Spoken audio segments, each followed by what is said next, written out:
김익준 교수님이 언론에 발표하셨던 것들과 관련해서 또 식약처에서도 나와 계시기 때문에 함께 여쭤보겠습니다. 아까 기준치는 안전기준치가 아니라 관리기준치일 뿐이다. 그래서 안전기준치를 감안해서 관리기준치를 되도록 낮춰야 된다. 그런 말씀이시죠? 예. 그러면 현재 세슘 기준에서라도 더 낮춰야 된다는 입장이신지 예, 그렇습니다. 어느 정도가 적절하다고 생각하십니까? 지금 세슘 기준치가 370에서 100으로 낮췄지 않습니까? 예, 그런데 예.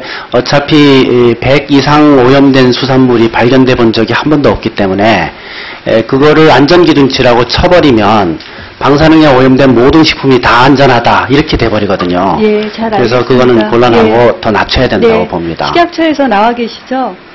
네. 예, 어떻게 생각하십니까? 네, 그 안전기준과 관리기준은 확실히 다르고요.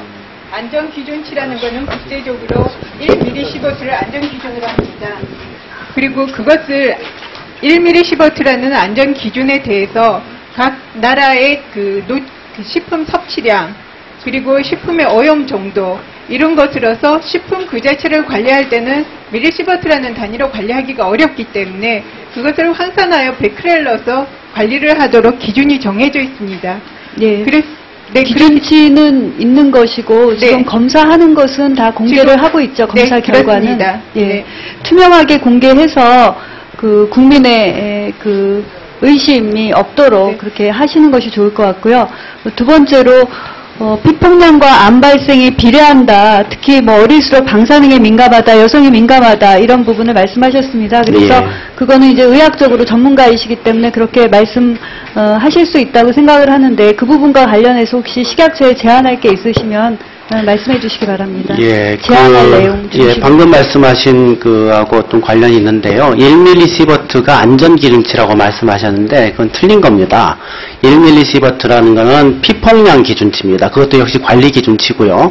의학적인 근거가 있으면 나라마다 다를 이유가 없죠. 일본은 후쿠시마 핵사고 난 다음에 이걸 20배 올렸거든요.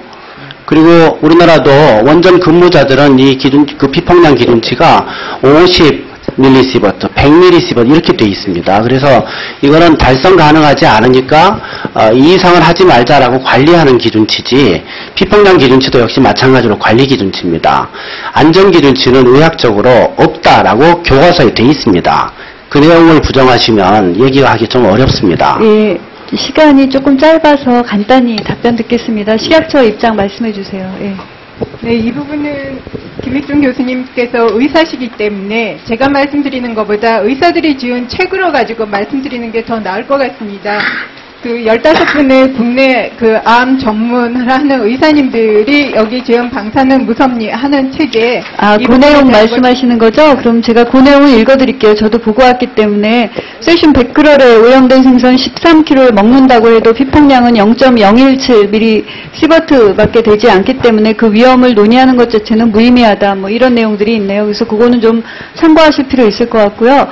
급식에서 지금 일본산 수산물이 유통된다는 얘기도 있고 그 부분 때문에 제외시켜야 된다 이렇게 말씀하셨습니다.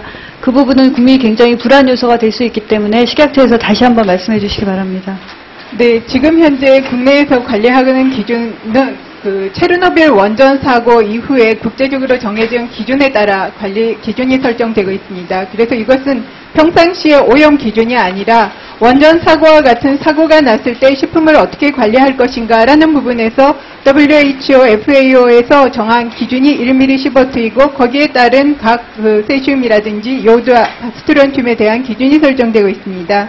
지금 현재 우리나라에서는 이러한 기준에도 관계없이 일단 1베크렐 이상 나오는 경우에는 스트론튬, 프로토늄과 같은 기타 핵종을 그 검사 성적서를 증명서를 요구하도록 함으로써 실질적으로 국내에서 유통되는 것은 이 후쿠시마 원전에 의한 영향은 전혀 없다는 걸 다시 한번 말씀드리겠습니다. 예, 시간이 없는데요. 김혜정 의원님께서 말씀하신 게 몇 가지 있는데 제가 질문하고 식약처 답변 듣도록 하겠습니다. 일본 정부가 자체적으로 제한한 품목만 수입금지하고 왜 나머지 제한하지 않느냐라고 말씀하셨던 거 같고. 그거는 8개의 도연 수입금지 이전이죠. 그렇죠. 네. 그리고 첨가물이나 원료의 원산지 표시가 안 돼서 원료 관리가 안 되고 있다라는 부분을 예. 지적하셨던 것 같습니다. 그리고 OEM 식품에 대한 검사가 이루어지지 않고 있다. 이 네. 부분을 줬도록 하겠습니다. 네, 현재 우리 식약처에서는 식품뿐만 아니라 식품 첨가물 그리고 OEM도 역시 마찬가지로 일본에서 수입되는 모든 것은 수입 신고 단계에서 검사를 하게 됩니다. 따라서 검사를 하고 있지 않다는 것은 이제 저희 처에 대한 업무의 이해가 좀 부족하신 것 같고요. 이와 같이 검사를 하여 100kcal 이상 세슘이 검출될 경우에는 모두 그 스테론튬이나 프로토늄과 같은 기타 핵종에 대한 검사 증명서를 요구함으로써 실질적으로 이런 것들이 가지고 다시 재신고하는 경우는 없이 모두 다 자진 취하되고 있다는 걸 말씀드립니다. 저는 검사를 안 한다고 얘기하지 않았고 가공식품의 경우 원산지 표기가 제대로 안 되고 있다. 특히 첨가물이나 혼합제재로 쓰여지는 경우에 원재료 쓰여지면 수입산으로 표기되거나 또 일본산으로 표기되거나 이런 문제를 지적한 겁니다. 네, 그 부분에 대해서는 수입식품 전반에 대한 이해가 필요하신데요. 수입식품이 한 해에 한 나라에서만 오게 되면 나라에 대한 것을 표시를 합니다. 그러나 한 해에 동일한 것이 원료 수급을 위해서 여러 나라에서 들어오게 되면 그때마다 포장을 바꿀 수 없기 때문에 그 경우에는 수입산이라고 표시를 하게 됩니다.